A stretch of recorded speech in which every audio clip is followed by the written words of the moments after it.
እንደምታደርግ በምን አውቃለሁ? ልጅሽን አይደለሁም ማለት እሺ ነበር። ሆን ብለሽ አቀደሽበት ነው። እኔ ለትዬ ብዬ ነው። ሁሉም ነገር በዚህ ሰዓት እሷ እንደምትፈልገው ነው መሆን ያለበት።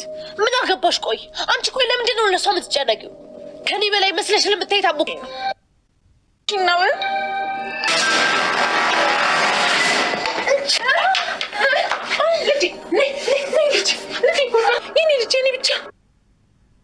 አይነካሽም። ማንም አይነካሽም። እሺ ጫፍሽ እንዳይነኩት። እሺ እናቴ።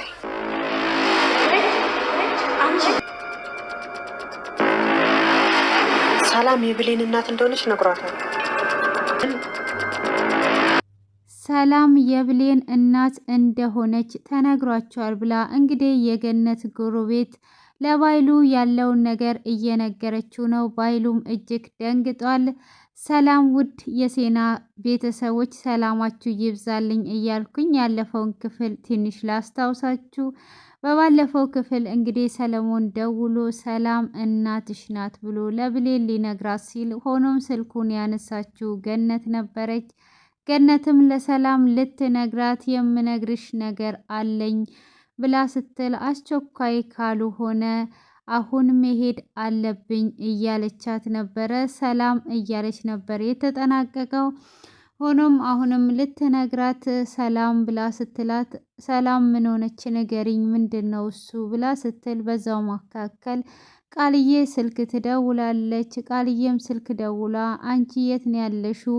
ሰላም አብዳለች፣ ስራሽን ረስተሽ ነው ወይ? በይ ቶሎ ወደ ቤት አመጭም ወይ ብላ እንግዲህ በስራዋ ዝቅም እያደረገች እየሰደበች ስትጠራት እና ሰላምም እንዳበደች ስትነግራት እሷም ለገነት ስትነግራት ገነትም አብሬሽ ነው የሚሄደው አንቺ ስራ አለሽ ብላ ብትላትም አይ እንደዚህማ ሰላም ባለውለታዬ ናት ብላ እንግዲህ ስለ ሰላምም ሳትነግራት አብረው ይሄዳሉ። ሰላምም እንግዲህ ስትሄድ ራሷን ስታ አብዳም ነበረ። ቃልዬም እንግዲህ በር ላይ ተጠብቃቸውና እንዴት ነው እዛ እንድትመጣ ምትፈቅጂላት? እኔ አንቺ ጋር መጥቷ መጠየቋ ሳይሆን እንዴት ቤቱን ትታ ትሄዳለች? ገረድ መሆኗን ረሳሽ እንዴ? በዛ ላይ ደግሞ በአንቺ እያሳበበች ከእሷ ከማይጠቅማት ወንድ ጋር እየሄደች ነው። በኋላ ዲቃላዋን ይዟ ትመጣልሻለች እያለች አንዳንድ ነገር ቃልዬ ትናገራለች። ቃልዬም በምትናገር ሰዓት እንግዲህ ገነትም ልጄ እንዲህ አታደርግም፣ ልጄን እንዲህ እንድትናገሪ በፍጹም አልፈቅድልሽም ብላ ትላለች።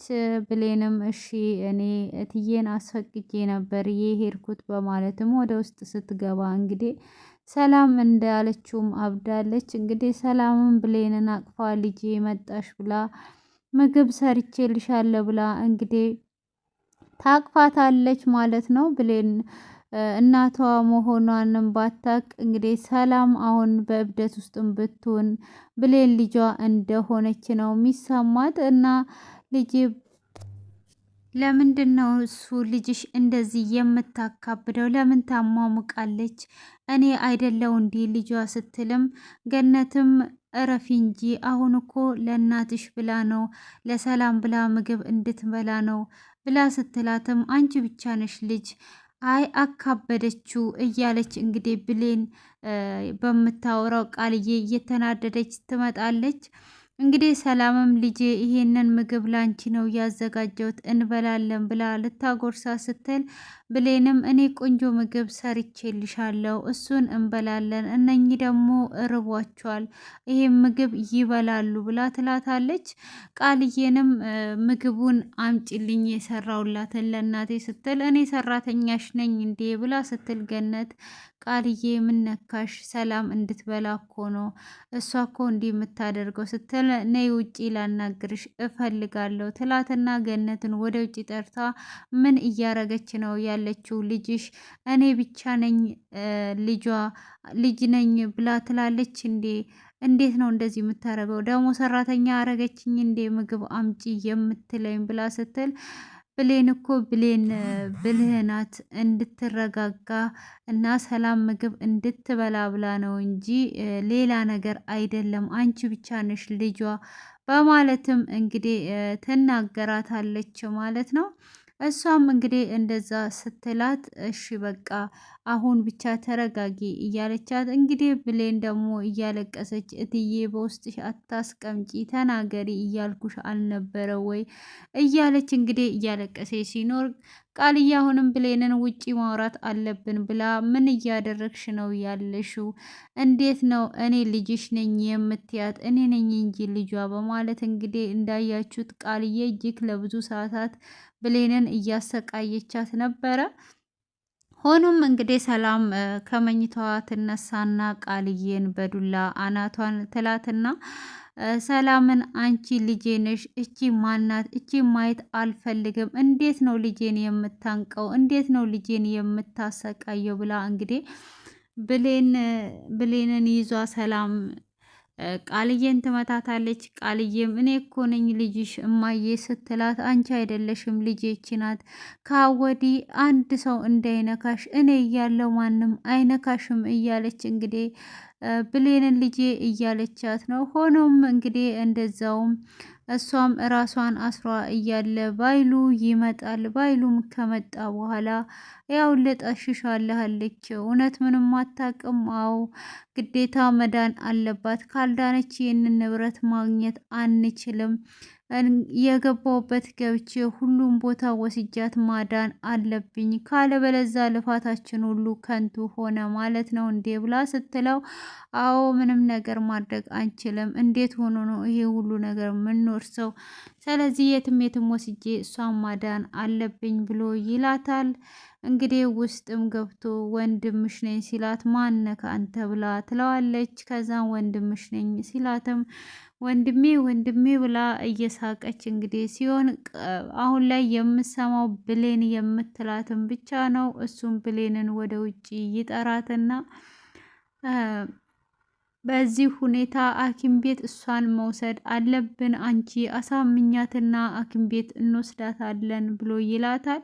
ብሌንም ሐኪም ቤት ከምንወስዳት ለምን ጸበል አንወስዳትም ብላ ስትል አሁን ጸበል ሳይሆን መጀመሪያ ሕክምና ቦታ ስፔሻል ሐኪሞችን አውርቻለሁ፣ እዛ ሄዷ መጀመሪያ መታየት አለባት፣ ከዛም በኋላ ነው ጸበል የምትሄደው ብሎ ብሌንንም አታሏት። እንግዲህ እሱም ሐኪም ቤት እንድትሄድ ያደርጋታል። እሷም ምግቧን ከበላች በኋላ ወደ ሐኪም ቤት ሲወስዷት ቃልዬም ልትከተላቸው ስትል ሰላምም ዞር በይልኝ አንቺ ማየት አልፈልግም እያለቻት እንግዲህ ቃልዬ እዛው በቆመችበት ዳግም ይመጣል ማለት ነው። ዳግምም ሲመጣ ምን ሆነሻል ብሎ ሲል እትዬ እኮ ራሷን ሳተችና ነው አዝኛለሁ ብላ ትለዋለች። እሱም አይዞሽ ምንም አትሆንም ትድንልሻለች ብሎ ይላል። ቃልዬና ባይሉ ቃልዬና ዳግም እንደዛው እየተሳሳሙ ሳለ እንግዲህ አቅፏት እሷ እንዲስማት ነበር የፈለገችው። እሱ አቅፎ እያባበላት ብሌንና ባይሉ ደግሞ ሰላምን ይዘው ይሄዳሉ። እዛም ሆስፒታል ከደረሱ በኋላ እዛው እንድትቀመጥ ትደረጋለች። ግን ብሌን የእሷ መቀመጥ አላስደሰታትም። ስንት ቀን ነው የምትቀመጠው? ለምን ትቀመጣለች? እያለች ብዙ ነገር ባይሉን ስትጠይቀው ነበረ። ባይሉም ጥያቄ አታብዥብኝ፣ ከፈለግሽ እየመጣሽ ጠይቂያት፣ እስኪሻላት ድረስ ከዚህ አትወጣም። እዚህ እኔ ሰው በሰው መጥቼ እንጂ እንደዚህ የሚመጣበት አይደለም። እኔ ጓደኞች ስላሉኝ እንጂ በቀጠሮ ነው። ስለዚህ እስክትድን ከዚህ አትወጣም ይላታል። ብሌን እኔ ውስጤ አልተቀበለም እያለች ትገኛለች ማለት ነው። ሆኖም እንግዲህ ቃልዬ ወደ ቤት ግባ ስትል እኔ አልገባም፣ ከዛን እኔ ጋ ነይ ብሏት እሱ ጋር ይዞ ሄዶ ቆሞም እያጽናናት ና ከጎኔውን ብላ ስትለውን በፍጹም ብሎ ካላት በኋላ በቃ እኔ እወጣለሁ ብላ ስትል እንግዲህ እሱም አቅፏት ተቀምጦ እሷም ከንፈሩን ልትስም ወደሱ እየተጠጋች ብሌንም በር እያንኳኳች ትገኛለች። እንግዲህ ወይዘሮ ገነት ደግሞ ለጎረቤቷ ያለውን ነገር ትነግራታለች። የሆነ ሰው ደውሎ ሰላም የብሌን እናት እንደሆነች ነገሩኝ፣ የባለፈዋስ እናት ናት ብሎ መጥተዋል አላልሽም ወይ ስል እሷ እንኳን ለገንዘብ ብላ ነበረ የመጣችው፣ አሁን ግን እውነተኛ እናቷ ብሌን ሰላም ናት ብለው ደውለው ነገሩኝ። አሁንም ልጄን ሊያሰቃዩብኝ እንዳይሆን እኔ ደርስባቸዋለሁ ብላ እንግዲህ ለጎረቤቷ ስነግራት ጎረቤቷም እንግዲህ አሁን ላይ ጎረቤት ታማኝ የለምና ለባይሉ ሄዷ ሁሉንም ነገር ትነግረዋለች። ባይሉም እጅግ ይደነግጣል ማለት ነው። እንግዲህ አሁን ላይ ሰላም እናቷ እንደሆነች አውቋል ሲባል እንግዲህ ብሌንን ምን ያደርጓት ይሆን? በዛ ላይ ደግሞ ቃልዬም እንግዲህ ዳግመን ለመሳም ወደ ከንፈሩ እየተጠጋች ነው። ክፍሉ የተጠናቀቀው ብሌንም በሩ ላይ ቆማለች። እንግዲህ ባይሉም ደግሞ የሰላም እናት የብሌን እናት ሰላም እንደሆነ ተነግሯል እያለች ጎረቤት እየነገረች ክፍሉ በዚህ አይነት ተጠናቋል። ብሌንን ምን ያደርጓት ይሆን የሚለውን እንግዲህ ቀጣይ ክፍል ላይ በጉጉት እንጠብቃለን። እንግዲህ ጎረቤት ታማኝ የለም አሁን ላይ ቀርቷል። በዚሁ አጋጣሚ ራሳችሁን ጠብቁ ማለት ነው። እንግዲህ ትንፍስና ትንፍስ ስትሉ ትንፈስ ብሎ ይዘለላል ማለት ነው። እንግዲህ በዚህ አይነት ነው እንግዲህ ጎረቤት እየሄደዋ እንዳለ ከገነት የሰማችውን ለአቶ ባይሉ ትነግረዋለች። እንግዲህ አቶ ባይሉም ካመነበት ብሌንን ምን እንደሚያረጋት ወይም ብሌንን ይገላታል ወይስ እንዴት ያደርጋል ወይስ መልሶ ይጠይቃታል? እንግዲህ ሁሉ ብሌን ሳሰማ ከጀርባዋ ብዙ ነገር እየተካሄደ ነው። እንግዲህ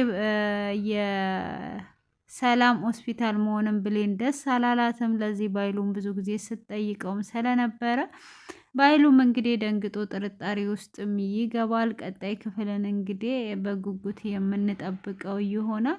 ውድ ቤተሰቦቼ በትዕግስት ሁል ጊዜም እየተከታተላችሁ ደግሞ 5000 ስላስገባችሁኝ አይሚስዩ ሶማች ከልብ አመሰግናችኋለሁ። አሁንም አበረታቱኝ። መልካም ምሽት ይሁንላችሁ።